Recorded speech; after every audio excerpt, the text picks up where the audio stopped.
120ට 220ක් ආවඩා අංශ බොහෝ වේ.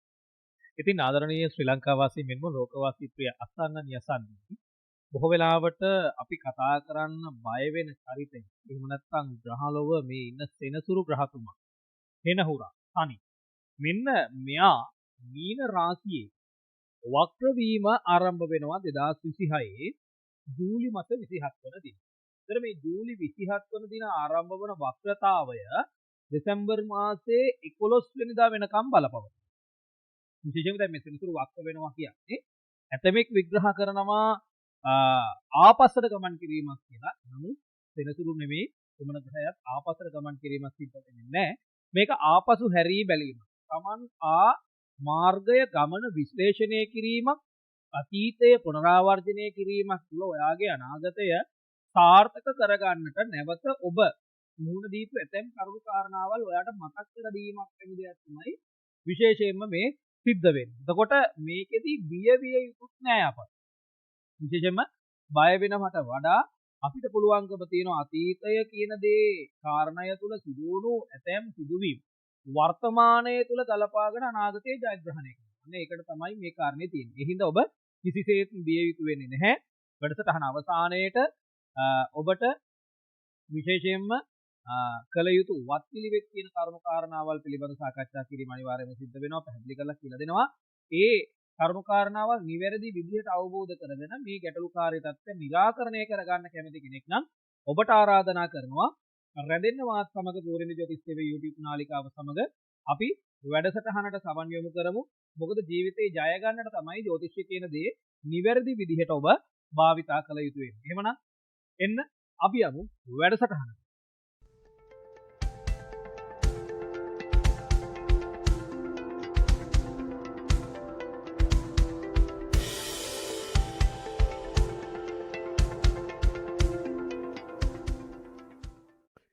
ආදරණීය මීන ලග්න හිමිකාරියනි, මේ ග්‍රහලොව සෙනසුරු ග්‍රහතුමාගේ වක්‍රවීම මීන රැසි නිපදන ඔබේ 12 වෙන්නාධිපති මෙන්ම 11 වෙන්නාධිපති දවන සෙනසුරු ග්‍රහතුමා මේ මොහොත වන විට ගෝචර ගමනින් ඔයාගේ ලග්නගතව තමයි ගමන් කරන්නේ.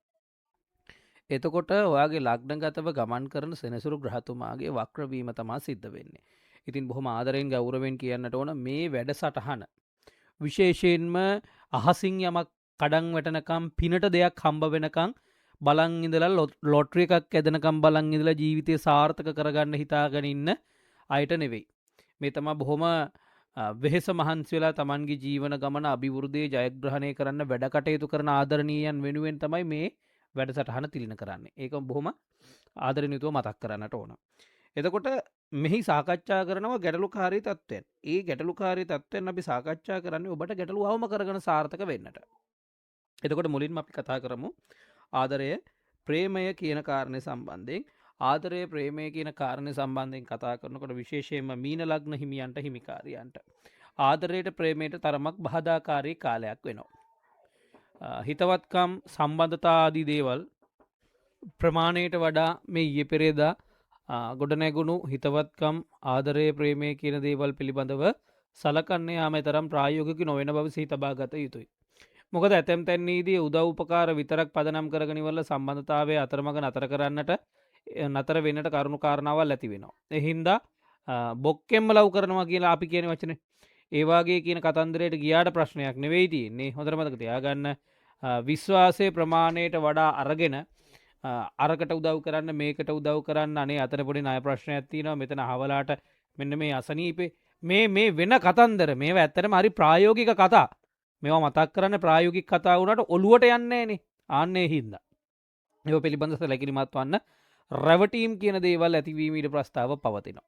ඒ වගේම තමයි විශේෂයෙන්ම මංගල යෝජනා ආදී දේවල් ලබන්නට පුළුවන් කරුණු ඇති වෙනවා. ඒ වගේම තමයි දැන් ප්‍රමාද වූ විවාහය දැන් කාලයක් ගිහිල්ලා අවුරුදු 30 32ක් පැනලා.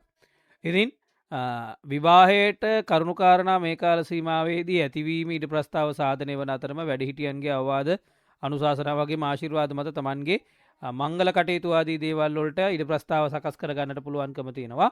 ඉතින් මම විශේෂයෙන් මතක් කරන්නේ මේ හදිස්සිය කියන දේ තියාගන්න එපා. බොහොම ඉවසිලිවන්ත වෙන්න. ඊට පස්සේ මට කියාවේ අවුරුදු 30 35 පැනලා තව මොනවද හදිසි නොවෙන්නේ කියලා. ඒකන මේ මෙතන තින කාරණය ඉක්මන කියන කාරණද ඔබ යම්කිසි අපස්ථාවකට පත්වනට පුළුවන් ඉටකට වැඩි කියන එක. ඒ වගේම මේ වන විට යුග ජීවිතයක් ගත කරන යුවතිපතින් නම් විශේෂයෙන්ම මේ වෙලාව තුළදී ඔබ ඔබේ අදරනීය බිරිඳට ගෞරව කරනවාගේම ස්වාම්පුරුසරත් ගෞරව කිරීම කියන කාරණය පිළිබඳ සැලකිලිමත් වෙන්නට ඕන. ඒ වගේම යුග ජීවිතය පවත්වා ගන්නට ඔබ දෙදෙනා අතර තිබෙන්නා වූ ආදරණීය බැඳීම් පිළිබඳව සැලකිලිමත් වීම දෙදෙනාටම යහපත සලස්වනවා කියන කාරණය සිහි තබා ගත යුතුයි. ඒ වගේම තමයි මේ වෙනකොට නීතිමය කරුණක් විවාහ ජීවිතය සම්බන්ධයෙන් ඇති වෙලා ගොනු වෙලා තියෙනවා නම් දික්කසාදයක් වැනි කාරණයක් හේතු කොටගෙන ඒ සම්බන්ධ ප්‍රමාදයක් ඒ සම්බන්ධ දෙවෙනි වතාවක් හිතලා බලන්නට කරුණු කාරණාවල් ඇතිවීම දකින්නට ලැබෙනවා. ඒත් එකම ගෘහ ජීවිතය කියන කාරණය පිළිබඳ කතා කරනකොට ගෘහ ජීවිතය තුළ නම් නිදහස කියන දේ බොහෝම අවම වේවි. වැඩ රාජකාරී අධික වේවි, කාර්යබහුලත්වයේ වැඩි වේවි. දෛනික වැඩ කටයුතු වල කළමනාකාරීත්වය තබා ගැනීම අනවශ්‍ය කලබලය අනවශ්‍ය කාර්යබහුලත්වය අවම කරගන්නට පුළුවන් වේවි. නැතොත් මේ කාලෙදි කොහොමත් වැඩිපුර අනවශ්‍ය විදිහට කාලේ නාස්ති වීම තමා උදා වෙන බව දකින්නට ලැබෙන්නේ. කොහොම නමුත් මේ විශේෂයෙන්ම ගෘහ ජීවිතයේ ගෙදරදොර වැඩ කටයුතු වලදී විශේෂයෙන්ම පරිස්සම කියන දේ කාරණය පිළිබඳ සැලකිලිමත් වන්න ලිඳ බැඳලා නැත්තම් ඒ වගේම සොරතල් සතුන් ඇති කරන්නේ බල්ලෝ විශේෂයෙන්ම බල්ලොන් ඇති කරන්නේ කූඩු කරලා නෙවෙයි නම් ඒ වගේම තමයි ඔබ කෘෂිකාර්මික යන්ත්‍ර සූත්‍ර ගෙදරදොරේ තියෙනවා නම් එතකොට හදිසිර ප්‍රයෝජනයට ගන්නට කිලිවල්ලා මුවහත් දේවල් යම් තැනක තියලා තියෙනවන. දරුවන් ඒ වගේ දුරස් කරන එකත් ඔබ එවැනි දේවන් භාවිතා කිරීමේදී තමන්ගේ පරිස්සම පිළිබඳව සැලකීමත් ඉතාම යහපත් කියන කාරණය ඔබ සිහි තබා ගත යුතුයි. කොමත් මේ කාලේ තුළදී වෙනදට වඩා ගෙදර දොරවට වටපිටාව පිළිබඳ එහි තියෙන පිළිවෙල පිරිසිදු භාවය පිළිබඳ සැලකිලිමත් වන්නට වෙනවා. ඒ වෙනුවෙන් කාලය ආදී දේවල් විය පැහැදම් කරන්නට වෙන ස්වභාවය දක්ිනට ලැබෙන බවක් පෙනට පවතිනවා. කොම නමුත් අභිවෘද්ධිය යහපත සලස්වා ගැනීම පිණිස වෙනදාට වඩා වෙහෙස මහන්සිව කටයුතු කරන්නට වෙන ස්වභාවයක් තමා දකින්නට ලැබෙන්නේ. හරි. ඒත් එක්කම ගත්තයින් පස්සේ මේ කාල සීමාව තුළදී ගෙදරදොර අලුත් වැඩ කටයුත්තක් ආදී දෙයක් සාධනය වන අභිවෘද්ධිය යහපත වෙනුවෙන් වටිනා කියන දේ මිලදී ගන්නට කරුණු කාරණාවල් ඇතිවන ස්වභාවය දකින්නට පුළුවන්කම තියෙනවා. ඒ වගේම ඥාතීන් අසල්වාසීන් යහළු ඉහෙලියන් නිතර ඔබේ ගෙදරට ගොඩ වෙන අන්න අය ඔබෙන් උදව් උපකාර ඉල්ලන අන්න අය වෙනුවෙන් යම් යම් උදව් උපකාර කැපකිරීම ආදී දේවල් කරන්නට සිදුවෙන කාල රාමුවක් විතර අපට දැක ගන්නට පුළුවන්කම තියෙනවා. කොම නමුත් වෙනදට වඩා වාසනාවන්ත භාවය උදා කරගන්නට පුළුවන්කම තියෙනවා. කාර්යබහුලත්වය තමයි විශේෂයෙන්ම වැඩි වෙන්නේ. ආදරණීය දුවදරුවන්ගේ සහ තමන්ගේ සහෝදර සහෝදරියන්ගේ අභිවෘද්ධිය දියුණුව සැලසෙන කාලවකවානුවක්. ඇතැම් තැන්හිදී වැඩිහිටියෝ විසින් ඇති කරගන්නා වූ සමහර ප්‍රශ්න වෙනුවෙන් ඔබට ඉදිරිපත් වන්නට ඉදිරිපත් වෙලා ඒ ගැටලුකාරී තත්ත්වයන් निराකරණය කරන්නට බොහෝ විටක මූල්‍යමය වශයෙන් උපකාර කරන්නට වැනි කරුණු කාරණාවල් ඇතිවීම දකින්නට ලැබෙනවා. ඒත් එක්කම ආර්ථිකමය දියුණුව කියන කාරණය පිළිබඳ කතා කරමු. ආර්ථිකමය දියුණුව කියන කාරණය තුළදී වෙනදාට වඩා මිල මුදල් වල කළමනාකාරීත්වය පිළිබඳ සැලකිලිමත් විය යුතු කාලයක්. ලැබෙන්නා වූ මිල මුදල් නිසි ලෙස පරිහරණය නොකිරීම වැනි කරුණු හේතු කොටගෙන ස්ථාවර වෙනුවට අස්ථාවර දේවන් වෙනුවෙන් ආයෝජනය කරන්නට යෑම වැනි කාරණා පිළිබඳ ඔබ සැලකිලිමත් විය යුතුයි. කොම නමුත් වෙනදට වඩා යාන වාහන නඩත්තුව ආදී දේවල් මෙන්ම ගෘහ විදුලි භාණ්ඩ ආදී දේවල් වල නඩත්තුව විය පැහැදම තරමක් වැඩි වෙන ස්වභාවයක් දක්ිනට ලැබෙන කාලවකවානුවක් වෙනවා. කොම නමුත් උත්සව ප්‍රියසාද එහෙම නැත්නම් වෙනත් කටයුතු වෙනුවෙන් ඒ හා සමාන වෙනත් කටයුතු වෙනුවෙන් මිල මුදල් යොදවන්නට හදිසිය ගෙදර පොඩි රිපෙයාර් එකක් දාගන්නට එහෙම නැත්නම් දුර ප්‍රදේශයකට ගමනක් යන්න වාහනයක් රෙන්ට් එකට ගන්න වන්දනා ගමනක් යන්න මේ වගේ දෙයක් වෙනුවෙන් හෝ කරුණු කාරණා ඇතිවීම ඉතින් මේවා මිල මුදල් විය පැහැදම් වෙන කරුණු. ඒ වගේ දේවල් ඇති වෙනවා. සමහරට ඔයා ගන්න හරි කලබල තීන්දුව తీරන. මේ අද කෙරෙන්න ඕන දෙයක් නෙවෙයි. තව මාස ගාණක් ඉස්සරහට තියලා කරන්න පුළුවන් දේවල් තියෙද්දි ඒවා කලබලයට ඒ වගේ දේව තීන්දුව වලට යොමු වෙනවා. අන්න ඒක තමයි සීමා කරගන්න කියන්නේ. කොහොම නමුත් මේ කාලෙදී තමන්ගේ ගෙදර දොරේ යම්කිසි වෘත්තියක් ආර්ථිකමය කටයුත්ත පටන් ගන්නවා. පටන් ගැනීම තුළ යහපතක් අභිවෘද්ධිය සලස්වා ගන්නට පුළුවන් වාසනාවන්ත භාවය ඔබ සතු වෙනවා අනිවාර්යයෙන්ම ස්ථාවර ලෙසම. ඒ වගේම තමයි මුදල් පොලියට දීම් උකස් ගැනීම කියන ව්‍යාපාරිකමය කටයුතු කරන කෙනෙක් නම් ඔයා වෙනදට වඩා සැලකිය යුතු මට්ටමක වැඩ රාජකාරි ගොඩකට මැදි වෙන ස්වභාවය පවතිනවා. එතකොට වැඩ රාජකාරි වැඩි කියන්නේ ප්‍රතිලාභ වැඩි කියන එක. නමුත් මෙතනදී ප්‍රතිලාභ වැඩිවීම කියන දේවල් වලට වඩා දැන් බොහෝ විටක උකස් ගත්ත දේ ඔයා බලාපොරොත්තු වෙන්නේ සින්න කරගන්නවට වැඩිය ඒක උකස බේරගෙන ඒ අය යන්න සහ ඔබ ලබන ලාභය උදා කරගන්නට. ඉතින් අන්න ඒ අවස්ථාව තරමක් අඩු වෙන බවත් දකින්නට ලැබෙනවා. කොහොම නමුත් මේ වෙලාව තුළදී ඔබට පුළුවන්කම තියෙනවා ආර්ථික මේ වශයෙන් ශක්තිමත් භාවයක් ගොඩනගා ගැනීම පිණිස ඔබේම යම්කිසි වැඩ කටයුත්තක් ආරම්භ කරන්නට. ඒ ආරම්භ කරන වැඩ කටයුතු මුල් කාලය තුලදී යම්කිසි මට්ටමක දෝලනයක් බාධාකාරී තත්ත්වයක් බොහෝ විටක වැඩ කටයුතු ආරම්භයේදී ඔබේ වැඩිහිටියන් තමන්ගේ ආදරණීයන් ටිකක් චෝදනා කරાવી දෝෂාරෝපණ ඇති කරાવી ඕක කරන්න එපා හරියන්නේ නැහැ ගැලපෙන්නේ නැහැ වාට සෙට් වෙන්නේ නැහැ ඕක කියලා.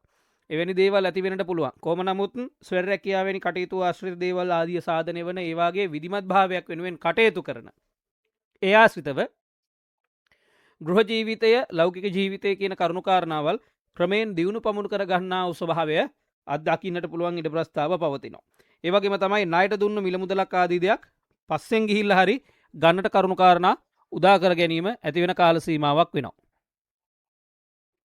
ඒත් එක්කම සෞඛ්‍යමය තත්ත්වය පිළිබඳ කතා කරමු. සෞඛ්‍යමය තත්ත්වය ගැන කතා කරනකොට විශේෂයෙන්ම අර්සස් වැනි රෝග තත්ත්වයන් පවතින කෙනෙක් නම් විශේෂම මේ කාලෙදී උෂ්ණ ආහාර පාන ආදී දේවල් කළමනාකරණය කරගන්නට වග බලාගත යුතුයි. කොහොම නමුත් ලේ සම්බන්ධ රෝග පීඩා, ලේ උෂ්ණ වීම වැනි රෝග පීඩා සම්බන්ධ සෞඛ්‍යමය ගැටලු ඇතිවීමේ සම්භාවිතාවය වැඩි. ඒ වගේම තමයි අකලට කෙස් යන ස්වභාවය, ඒ වගේම තමයි පාදාශ්‍රිත නියපොතු ඇඟිලි ආශ්‍රිත තුවාල තත්ත්වයන් ඇතිවීම ආදී දේවල් දකින්නට පුළුවන්කම තියෙනවා. ඒ වගේම නිතර හිසේ රෝග පීඩා තත්ත්වයන්, මනසේ නිදහස අඩු බවක් ඇතිවීමේ ඉඩ ප්‍රස්තාව දකින්නට ලැබෙන කාලවකවානුවක් වෙනවා.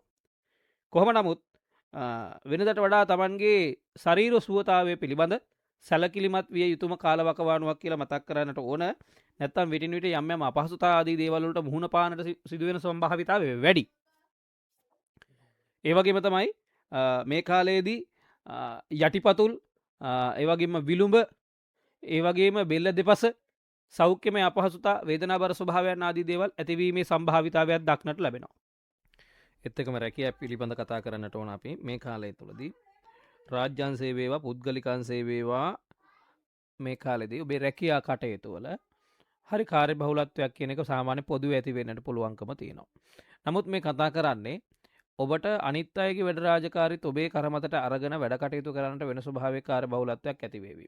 බොහෝ විටක ඔබේ ආයතන ප්‍රධානීන්, හිමිකරුවන්, හිමිකාරියන් සමග කටයුතු කරනකොට වෙනදට වඩා ඉවසිලිවන්ත වෙන්නට වෙනවා. වචන හුවමාරු, අහඹුසේ වචන ගිලිහීම් වැනි කරුණු හේතු කොටගෙන අනවශ්‍ය අපහසුතා ආදී දේවල් වලට ඔබට පත් වෙන්නට කරුණු උදාවන හේතු වෙයි.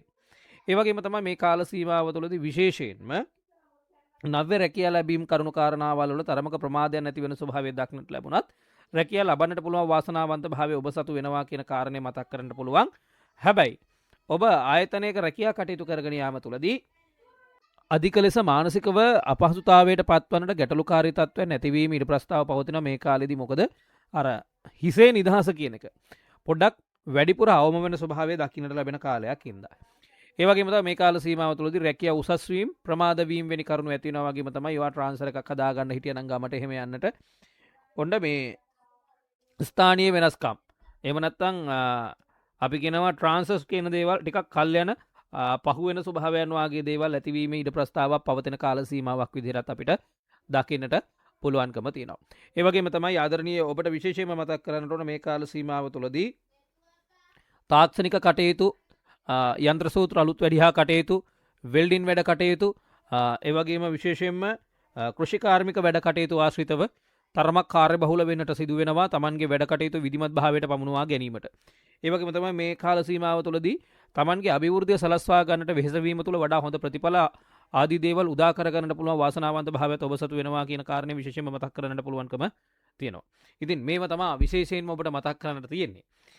ඒත් එක්කම ගත්තයින් පස්සේ විශේෂයෙන් මේ කාලයේදී ඔබ ආයතන හිමිකරුවෙක්, හිමිකාරියක් නම් ඔබේ ආයතනවල රැකියා කටයුතු කරන සේවක සේවිකාවන්ගේ නික්ම යෑමක්, අඩුපාඩු, ගැටලුකාරී තත්ත්වයන් ඇති වේවි. ඔබට සිදු වේවි ටිකක් වැඩිපුර සොයා බලා නිවැරදි විදිහට ගන්නට ඕන තීන්දුව తీරන ආදී දේවල් ගන්නට. හරි එහෙමනම් අපි අවසාන වශයෙන් කතා කරමු අධ්‍යාපන කටයුතු කරුණු කාරණා.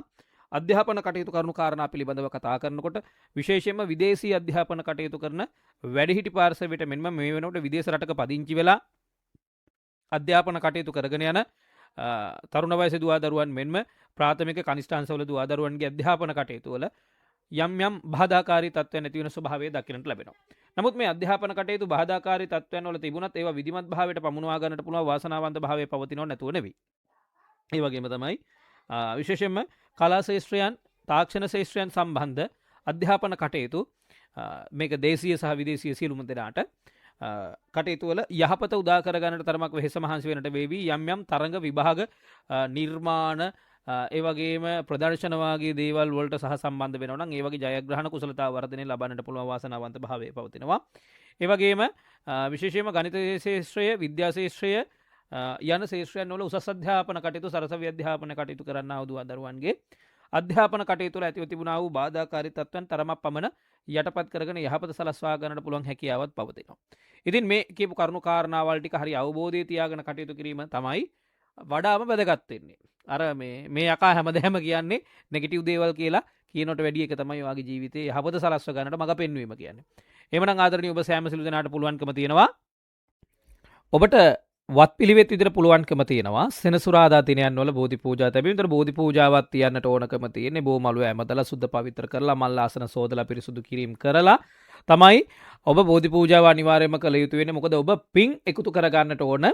බෝධි පූජාව අවසානයේදී දෙවියන්ට පින් අනුමෝදන් කිරීම පිණිස. එතකොට ඔබට පුළුවන් නම් විශේෂයෙන්ම දජග්ග සූත්‍රය 7 වරක් සජ්ජායනා කිරීම, ඒ වගේම තුන් සූත්‍රයේ සජ්ජායනා කිරීම, ඒ වගේම අභිසම්විධාන පිරිත 7 වතාවක් සජ්ජායනා කිරීම කියන මෙන්න මේ පිරිත් ආදිය සජ්ජායනා කිරීම බෝධි පූජාව තුළ විශේෂයෙන්ම අවශ්‍ය වෙනවා.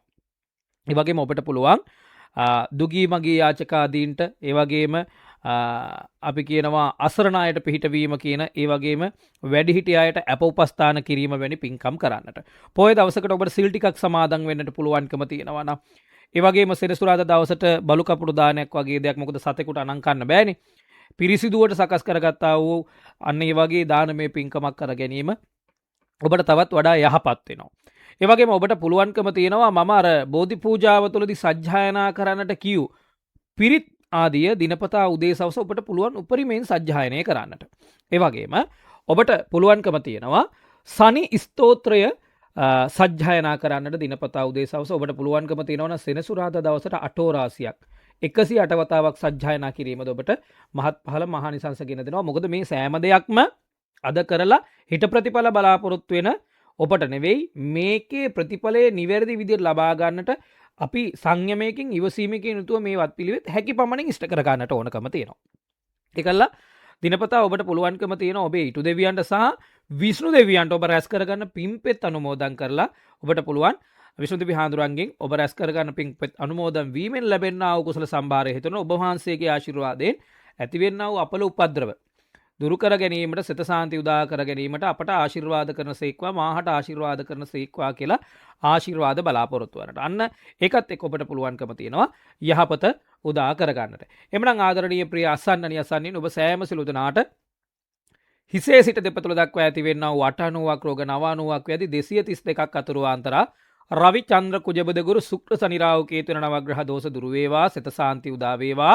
තුනුරුවනේ ආශිර්වාදයේ සිළු දෙවියන්ගේ රැකවරණ මතින් ඔබේ පැතුමන් බලාපොරොත්තු සියල්ල සර්ව ප්‍රකාරයෙන් ඉෂ්ට සිද්ධ වේවා කියලා හදවතින් සෙත් ප්‍රාර්ථනා කරමින් වැඩසටහන නිමවට පත් කරනවා. අමතක නොකර තව කෙනෙකුට බලන්න ෂෙයා කරන්න. ඔබට දිගාසිරි යසස්ශ්‍රී වේවා.